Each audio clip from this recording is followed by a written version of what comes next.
Hey y'all, thank you for tuning in to another episode of The Balance. Again, as always, I appreciate you guys listening. Be sure that you're following my podcast page at the_balance_pod on Twitter, and that you're telling your friends to follow, and that you're reposting on SoundCloud and retweeting and just tweeting about the podcast and each episode as I go along. Today's episode is going to be really short and sweet because I'm really busy and I have a lot of things on my plate, but I still enjoy what I do, and so I'm going to keep doing it. So first things first, a very, very recent breaking news.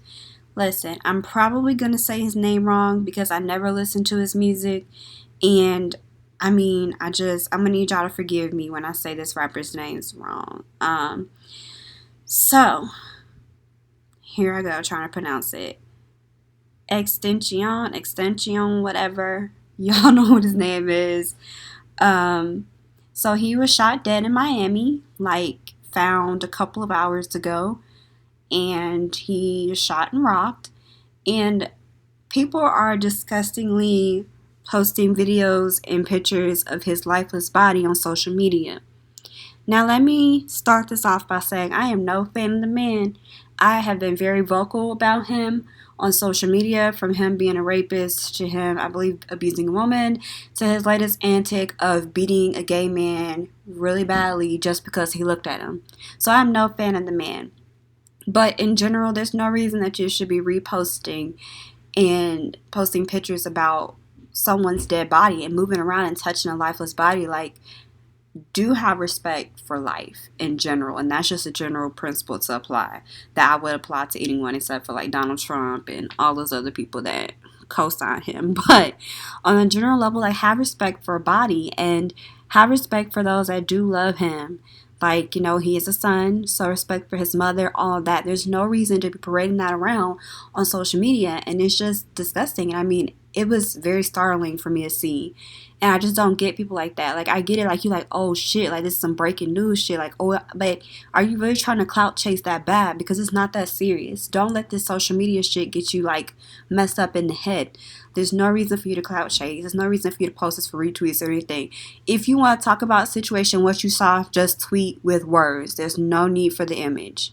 We are desensitized enough to seeing black death and black bodies. We don't need to see it anymore. We don't need to see it from our own people.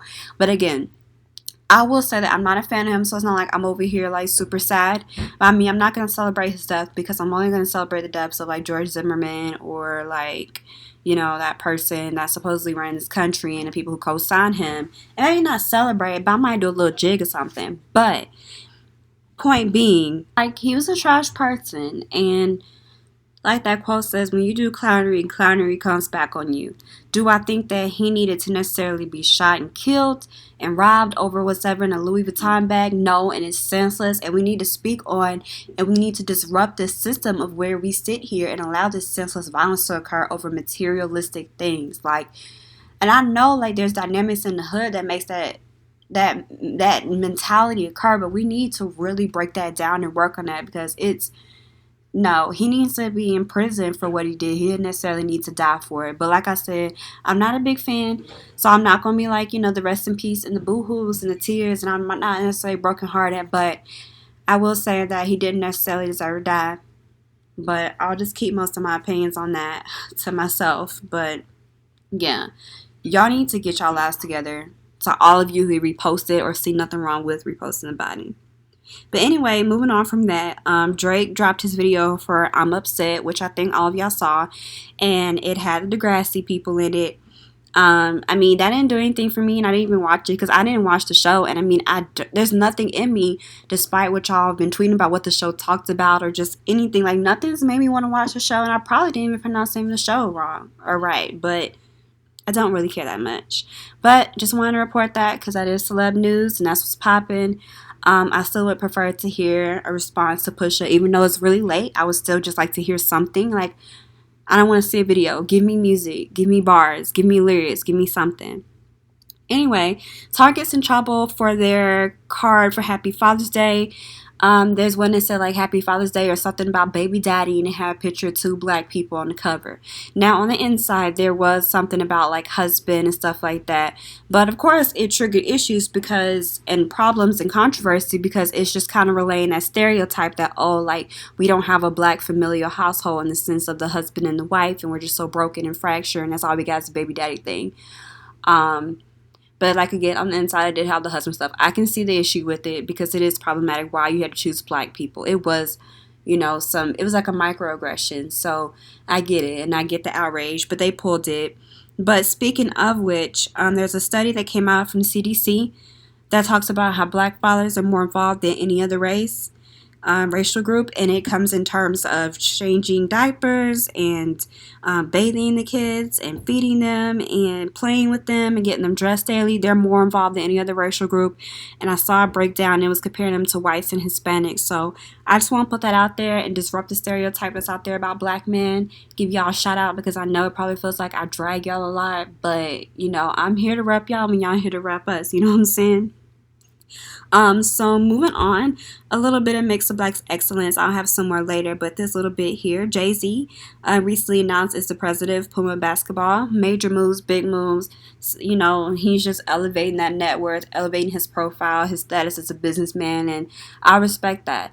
Regardless of my feelings about how he did Beyonce, I do respect his business acumen, and I respect what he's doing, and he's securing a generational bag for his children, and that's important, and he speaks on that in Everything Is Love, and we'll get to that later, of course. I have to review the album. I'll try to keep it short, but me. So, there's that. And speaking of Everything Is Love, I love the level of petty because they dropped it on the same day, I believe, that Nas's album came out. Who cares about his album because Nas beat Khalees. He's an abuser. And it was also produced by Kanye West, who is a coon, and we don't support him. So it's like Jay was doing like a 2-for-1 diss by dissing Nas by dropping this album on that day, and then it was produced by Kanye. So it's like a 2-for-1 hit. So anyways, let's move on to what's really important in this episode. The title of the episode, Everything Is Love. So I love it. Like, I'm feeling the album. It's dope. And I'm not gonna lie, like at first when I first listened to it, I was drunk. So like I couldn't really form any sober and rational thoughts, but I was feeling it. But I wasn't like in love with it yet. But lately I've been giving it 2 and 3 listens. I've listened to the album at least 5 times today, and I'm in love with it. And I just kind of wanted to share some of my thoughts with y'all about like each song on the album. So Summer, yes, like sis talk nasty. Like she was like, I want to drown in the depths of you. I want you to come inside right now so you know how I feel. And not only that, I just love her vocals on the track. And it really does have that summertime vibe. Like I can see myself out drinking wine on my patio with my imaginary bae who doesn't exist yet. I'm looking if y'all want to date me or whatever. So I mean, it just has all that feel like, like that late, like sun going down vibe, or just chilling with your friends that you have over. It just has that summertime vibe. And then like, again, the vocals, it's that classic Beyonce. Like you have that R&B vibe, and you also have that kind of growl that she does when she gives you certain vocals and certain notes or runs. And so like, I just was really feeling it. So ape shit. So for me, one of my first thoughts was like, oh, I'm sure you guys know who I'm thinking of. Are probably going to be like, well, oh, see, she's over here using ape imagery and there's nothing wrong with that. But when we do it, it's racist. Miss me with that. And I just want to go ahead and put that out there to just miss me with that for anybody who comes up with that. And you can tell them that too if that ever pops up. But anyways, so I do like her exploring her sound with the trapness. I think, Offset and Quavo being on there, I think it was good. I do like the meshing of Beyonce and the trap beat. Like I felt it. Still not the biggest fan of Offset, but the song worked. They did it justice, and I heard the demo, and I'm glad that Beyonce did it because it's really mediocre if you just hear the demo with Offset. But demos aren't meant to be all that, so of course, like I get it. I love that Jay-Z was talking about how he said no to the Super Bowl. I live for shade for the NFL because they're trash. Um, and then I love how he called out the Grammys when he was talking about some fuck that zero for 8 shit or that O for 8 shit. Like, that was dope. And did I necessarily want him winning a bunch of like awards for cheating on Beyonce? Like writing an album about how he cheated and broke her heart and caused miscarriages and stuff? Not necessarily, but I do think he might have deserved to win something. And the Grammys stay on some BS when it comes to rewarding people. Like Beyonce's been cheated and other artists have been cheated too. Rihanna deserves something for Anti, and I stand by that. Um, but yes, the rapping beat is everything. Like that's Beyonce for me. And part of me feels like Blue, like she probably wrote that verse. Like she probably put something in there because Blue runs shit. Like I am convinced. Like y'all saw, like the video from the tour when Blue's at the front of the room, honey, doing the choreography for Mine that transitions into Hold Up. Like I'm convinced Blue had something to do with this, and she already made her appearance on the album later on one of the songs, which I'll talk about. And that's why it's called the Carters. That's why the artist is called the Carters. Because I'm sure Blue had a lot of creativity and a lot of involvement with it. Like, think I'm playing. Not. So the next song was Boss. It's okay. I like it and I like the vibes. It's not necessarily one of my faves, but I do like it. And I love Blue's little shout out to her siblings, you know, at the end. Who she probably gonna tell them what to do. And they gonna do it. Because it's Blue and they know their sister. Probably already. So then there's Nice. I really, really like Nice. The vibes, it just makes me be feeling myself. You know what I'm saying? But I will say the part how they do so nice. Like the way they do it, it reminds me of Plaza's song Rock. She is my rock. Like it just reminded me of that shit. So I love the part when he's like fuck your subpoenas because he's referencing how he turned down an appearance because he was rehearsing.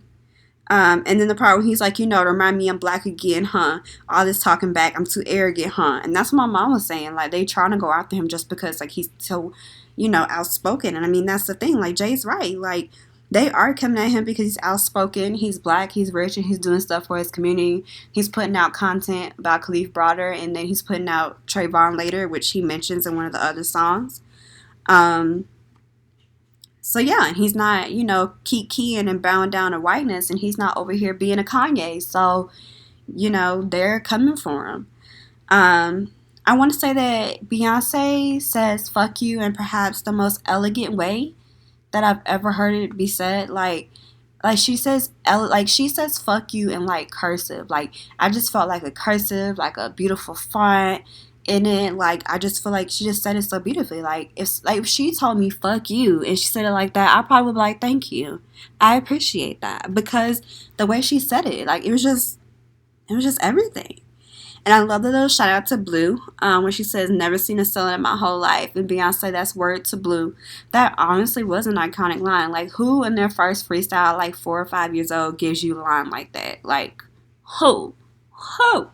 So anyway, moving on, 713. I think I would say it's my favorite, or like I have two favorites, and 713 is one of them. I love her line about the Lolos, like I get my life. The production is dope, and I love Jay's portion of the hook. She forever shouts out Houston, and so you can never say that she forgot where she came from. I love that she's rooted and she knows her roots, and like she gave back during the hurricane. Like never come for her about that. I love Jay's metaphor in regards to the boat and their love, like taking that leap of faith. Like we've seen so many pictures of Beyonce jumping off boats, and I don't know, I just like that he used that whole metaphor with the boats and the jumping and all these different things, like to their love and their thing. I will say that the ode to black women, while it was cute, like we aren't here to build and rescue. Like we're not here to play mammy. We're not here to play savior. Like y'all need to do that. Like of course with relationships you're supposed to grow and help each other.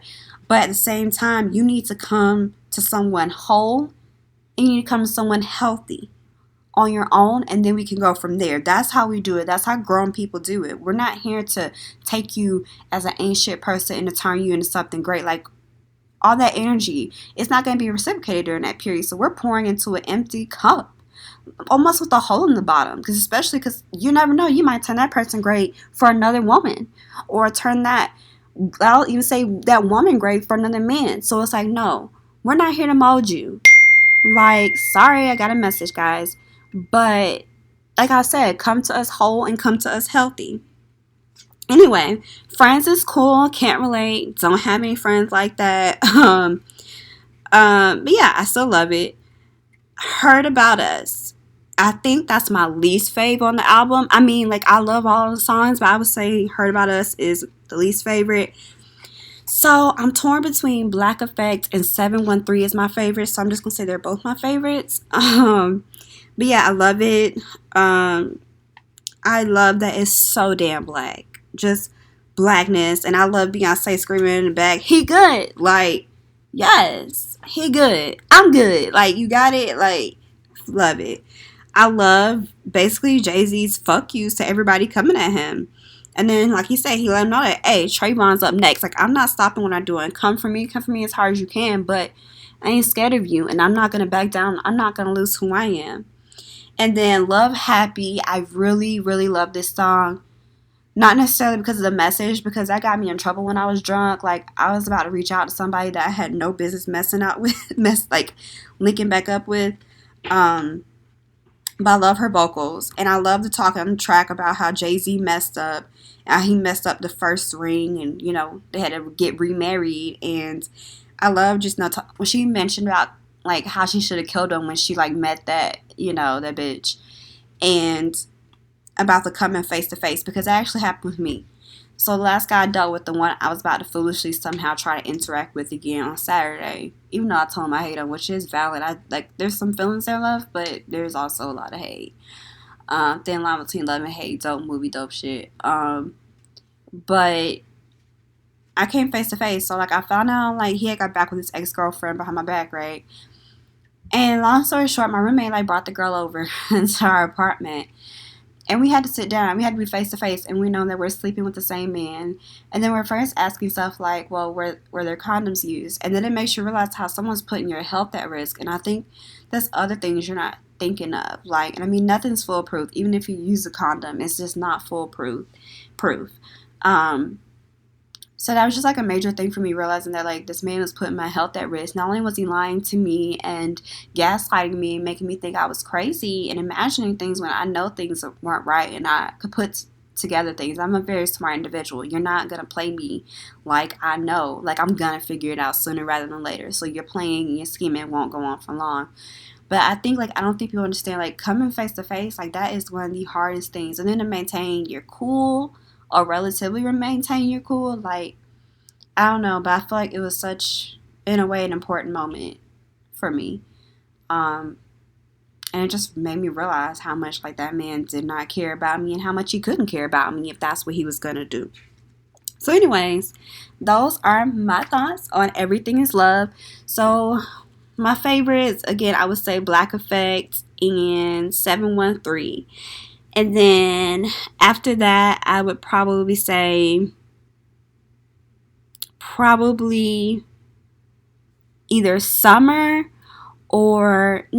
Summer and Love Happy are probably tied, but maybe a slight edge to Summer.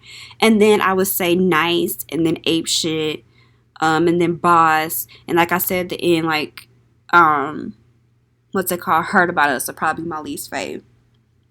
Okay, so moving on from that. So I want to talk a little bit about immigration and everything that's popping with that. Separating kids from their parents, like, it's horrific. And holding them and imprisoning them. I'm not even going to use the term holding. That's too nice of a language. You have to be careful about the rhetoric in the language that you use.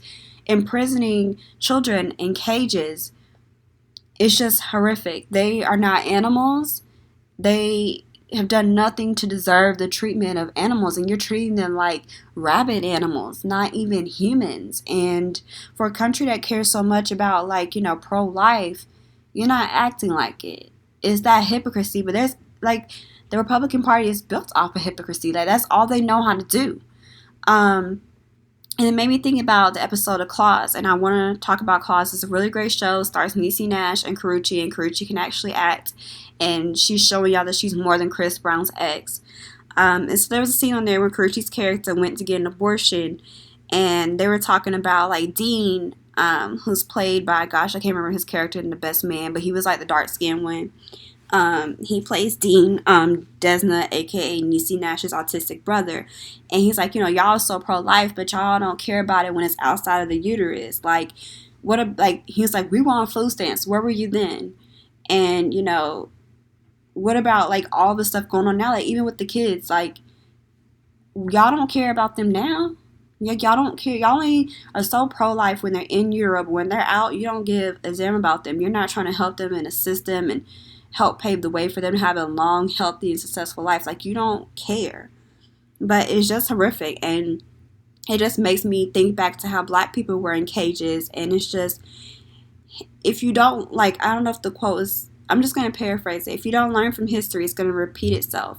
And I think, I mean, it's a fact that history is whitewashed and history is spun, especially in America, by white supremacy and whiteness. And like they're trying to, change the wording for the genocide of the Native Americans and slavery and that whole genocide. And they're leaving out so many details. And it's like, it's just so terrible how it's just spun. And we're not learning from our history because we don't want to accept and embrace the history. Or not we, but rather they don't want to accept and really deeply think about their history and how it connects to the present. Because, for example, we always say, I wouldn't be who I am today if it wasn't for what I went through so and so time. So I don't understand how they have that disconnect with thinking that slavery is so far back, like it has no repercussions today. Or Jim Crow was like, which was very recent, because there's people that in my family that are still very much living who went through Jim Crow era. And they think like so far back, it has no repercussions now. It's the same thing. Like those history and all of those things they bleed into today. All that, where there's issues of intergenerational wealth or systematic racism, they all bleed through.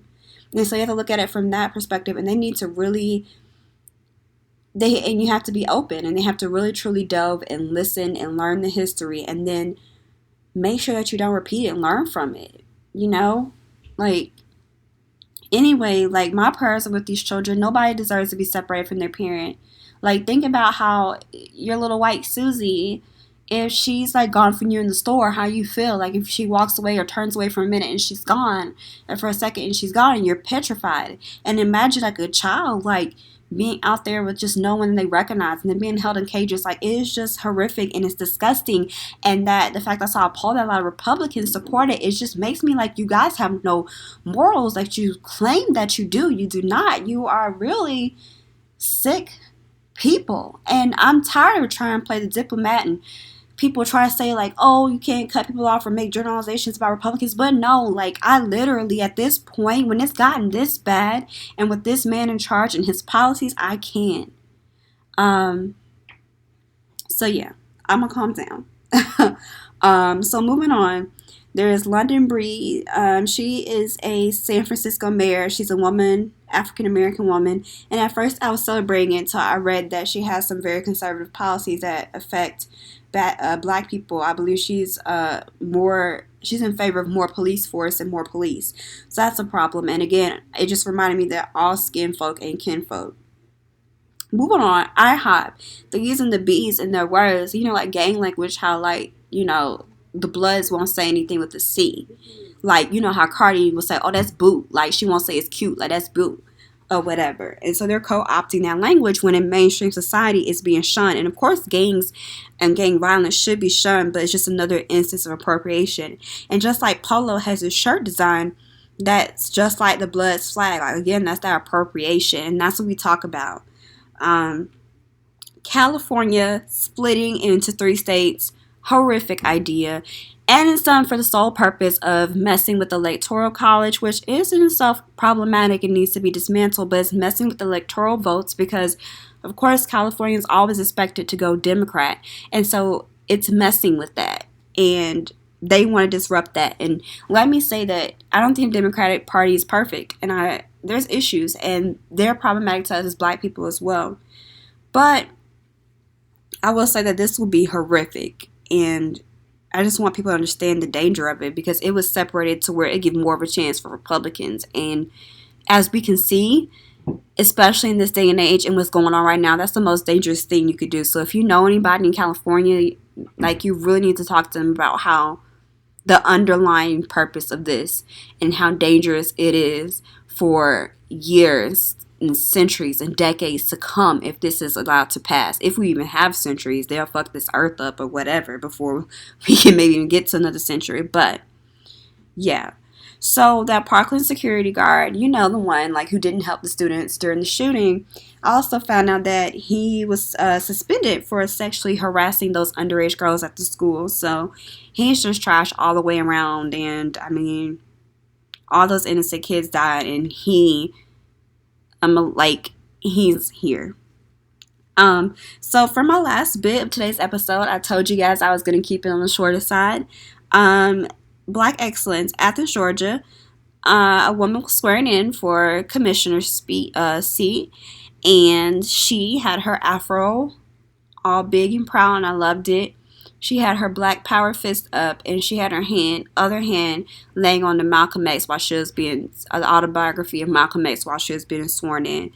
And I just think that's dope, especially in Athens with the whiteness and the predominantly whiteness of Athens and of the UGA area. So I just want to give a shout out to her, and I'm sorry I don't have her name right now.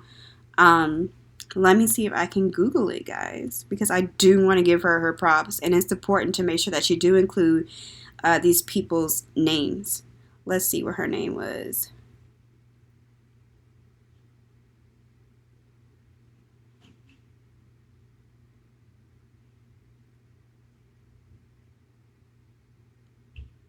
So her name was Mariah Parker, and she was sworn in. She was the newest African American woman with a seat at the table, and so yes, she actually is a doctoral student at UGA right now, and so she was sworn in to become the District 2 Commissioner in Athens. So again, shout out to her. I wish her the best of luck. And I just, again, want to thank you guys for tuning in to another episode. I hope this was a great one. I hope they can get you through your lunch break, through your morning commute, your afternoon commute, or just when you're trying to relax and vibe in your own home at night. Like, whatever you do to relax, do it. And I just want to give a gentle reminder to put yourself first. Make me time, because hashtag me time matters. I'm going to start that hashtag because I think it's so important for you guys. Again, thank you for listening. Please make sure that you follow me on the _balance_pod on Twitter. Make sure you tell your friends. Make sure you retweet, repost, all of that. Please give me feedback. I love it. And thank you guys so much. Bye.